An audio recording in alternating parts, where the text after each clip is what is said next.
Isang buwan bago ang Kapaskuhan, nag-abiso ang Meralco para sa posibilidad na taas-singil sa kuryente ngayong buwan. Sa kabilang banda, magandang balita naman para sa mga motorista dahil may nakaambang rollback sa presyo ng produktong petrolyo sa susunod na linggo. Ang detalye sa report ni Mia Layagi. Kapapasok pa lang ng buwan ng Nobyembre, ngunit nakaamba na agad para sa mga consumers ang dagdag singil sa presyo ng kuryente sa bansa. Magiging mabigat ito para sa mga Pilipino dahil maaari itong dumagdag sa gastusin, lalo pa ngayong nalalapit na ang Kapaskuhan.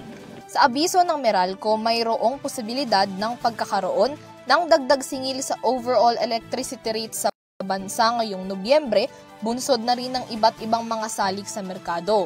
Ayon kay Meralco spokesman Joe Saldariga, mayroon ng pagtaas sa presyo ng kuryente sa spot market kung saan bahagi ng supply nito ay nailalaan sa utilities o mga kagamitan. Isa pa sa mga itinuturong salik na makakaapekto sa posibilidad ng dagdag singil ay ang pagkakaroon ng repricing o pagbabago sa presyo sa malampaya natural gas na mas mataas kumpara sa dati nitong halaga. Sa kabila nito, sinabi ni Saldariga na hindi pa nila hawak ang lahat ng cost inputs na kailangan para makapagdesisyon sa magiging pagbabago sa presyo ng kuryente. Dahil dito nakatakdang i-anunsyo ng Meralco ang pinal na mga pagbabago sa electricity rate sa susunod na linggo. Samantala, bago pa man mai-anunsyo ang pinal na desisyon sa presyo ng kuryente, inaasahan naman ang pagkakaroon ng rollback sa presyo ng lahat ng mga produktong petrolyo sa susunod na linggo.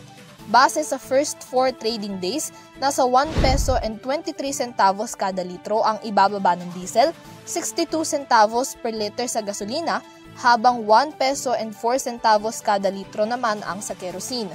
Ang mga magiging paggalaw sa trading sa katapusan ng linggo ay maaari pang makaapekto sa mga posible pang pagbabago sa presyo ng petrolyo sa bansa.